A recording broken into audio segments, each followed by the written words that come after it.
So this is the Leifheit wall-mounted drying rack here. I have two different sizes. This one has the 5 different racks on it. This one has 7, so this one is longer and can hold more. So you can see they are really nice. They are super slim and compact. Once they're folded up, you just close it, and then it takes up very little space up there along the wall.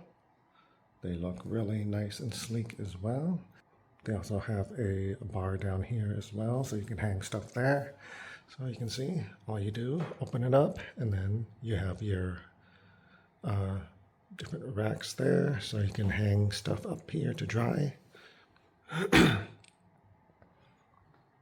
then these are really simple to use. Just open them up like this, and then you can pull these out.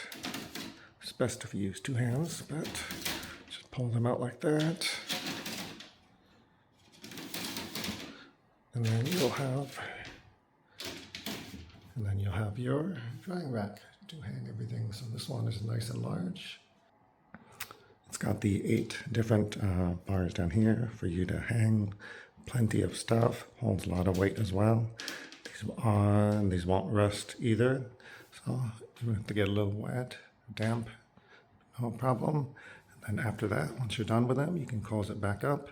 Save a lot of space. So yeah, if you're looking for a really nice drying towel rack in your laundry room or whatever, then definitely check these out.